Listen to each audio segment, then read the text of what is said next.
ಶಾಲೆಯಲ್ಲಿ ಸಮಗ್ರ ಶಿಕ್ಷಣ ಅಭಿಯಾನ ಕಾರ್ಯಕ್ರಮವನ್ನು ನಮ್ಮ ಶಾಲೆಯ ಮುಖ್ಯೋಪಾಧ್ಯಾಯರಾದ ಎನ್ ವಿ ಶೈಲಜಾ ಮೇಡಮ್ ಅವರ ನೇತೃತ್ವದಲ್ಲಿ ಸಿಬ್ಬಂದಿ ಹಾಗೂ ಈ ಕಾರ್ಯಕ್ರಮಕ್ಕೆ ಆಗಮಿಸಿರ್ತಕ್ಕಂತಹ ನಮ್ಮ ಸೋಷಿಯಲ್ ಆಡಿಟ್ ದೇವರಾಜ್ ಅವರೇ ಹಾಗೂ ಸಿಬ್ಬಂದಿ ಅವರೇ ಹಾಗೂ ನನ್ನ ಆತ್ಮೀಯ ಸುರೇಶ್ ಅವರು ಹಾಗೂ ರುದ್ರೇಶ್ ಅವರು ಸಹ ಈ ಕಾರ್ಯಕ್ರಮಕ್ಕೆ ಆಗಮಿಸಿದ್ದಾರೆ ಹಾಗೂ ಮಕ್ಕಳ ಪೋಷಕರು ಸಹ ಆಗಮಿಸಿದ್ದಾರೆ ಹಾಗೂ ನಮ್ಮ ಮಕ್ಕಳ ಚಿಕ್ಕ ಮಕ್ಕಳ ಜನಪ್ರಿಯ ಆಗಿರ್ತಕ್ಕಂಥ ನಮ್ಮ ರತ್ನ ಮೇಡಮ್ ಅವರು ಸಹ ವೇದಿಕೆ ಬಂದಿದ್ದಾರೆ. ಅವರೆಲ್ಲರಿಗೂ ಸಹ ನಾನು ಸಮಗ್ರ ಶಿಕ್ಷಣ ಅಂದ್ರೆ ಯಾಕೆಂದ್ರೆ ನಮ್ಮ ಸ್ಕೂಲ್ಗೆ ನನಗೆ ಇವತ್ತು ಎಷ್ಟು ಹೇಳಿದ್ರು ಈ ತರ ಮಾಡ್ತಾ ಇದಾರಲ್ಲ ಹುಡುಗರು ಒಂದು ಇದಕ್ಕೆ ಬೇಜಾರಾಗ್ತದೆ. ಅಲ್ಲಿ ಕಾರ್ಯಕ್ರಮಗಳು ಮಾಡ್ಬೇಕಾದ್ರೆ ನನಗೆ ಒಂದ್ಸಲಿ ನೋವಾಗುತ್ತೆ. ಇಷ್ಟೆಲ್ಲ ನಾವು ಹುಡುಕೊಂತೀವಿ, ಕಾರ್ಯಕ್ರಮ ಮಾಡ್ತೀವಿ, ಇಲ್ಲ ಮಾಡಿ ಈಗ 50 ಸತಿ ಫೋನ್ ಮಾಡ್ತೀವಿ.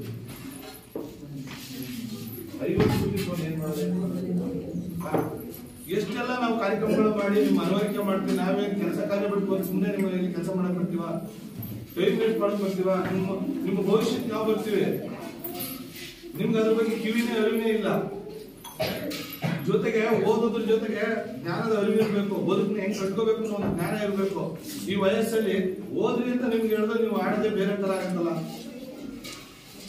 ನೀವು ಬದುಕನ್ನ ಇನ್ನೊಬ್ಬರಿಗೆ ಯಾಕೆ ಎಕ್ಸ್ಪೀರಿಯನ್ಸ್ಗೋಸ್ಕರ ಬರೋದಿಲ್ಲ. ಎಲ್ಲರೂ ಅವ್ರ ಟೈಮ್ ಬಹಳ ಇದೆ, ಅವ್ರಿಗೆಲ್ಲರಿಗೂ ಟೈಮ್ಗಳಿದಾವೆ.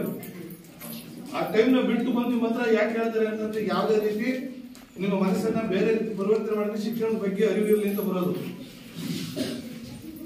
ನೀವು ಮರ್ಯಾದೆ ಕಳ್ಕೊಳ್ಳೋದು, ನಿಮ್ ತಂದೆ ತಾಯಿಗಳು ಮರ್ಯಾದೆ ಕಳೆಯೋದು, ಶಾಲೆಗೆ ಯಾಕೆ ಬರ್ಬೇಕು ನೀವು?